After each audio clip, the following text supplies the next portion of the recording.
রাম কাকা রহিম চাচা যে অবস্থায় ছিল তার থেকে খারাপ অবস্থা হয়ে গেছে। এখন রাম কাকা আর রহিম চাচাকে দুজনকে বেশি মেহনত করতে হচ্ছে আর কামাই কম হচ্ছে। একজন মুসলমানকে উদ্ধার করবে বলেছিল, একজন হিন্দুকে উদ্ধার করবে বলেছিল, কেউ উদ্ধার হয়নি। আর এই ভোটের সময় বড় তিলক কেটে মাথায় টুপি হাজি রুমাল চাপিয়ে ও বড় মুসলমান আর বড় হিন্দু সাজছে।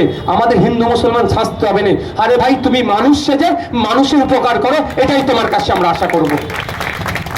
বোকা বানাচ্ছে, মন্দিরে গিয়ে ঘন্টা বাজিয়ে দিচ্ছে, মাজারে গিয়ে চাদর চড়িয়ে দিচ্ছে আর জিয়ারত করছে।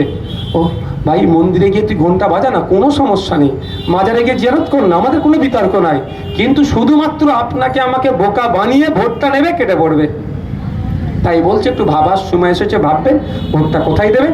এই ভোটের জন্য মারামারি হানাহানিতে জড়াবেন না। আমি আবারও আপনাদের বলছি, ক্ষতি কার হবে?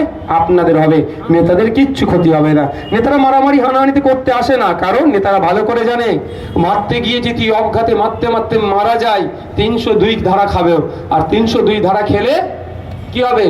জেল থেকে বাড়াতে পারবে না, বাড়ি এসে ভাত খাওয়ার আশাটাও ভুলে যেতে হবে।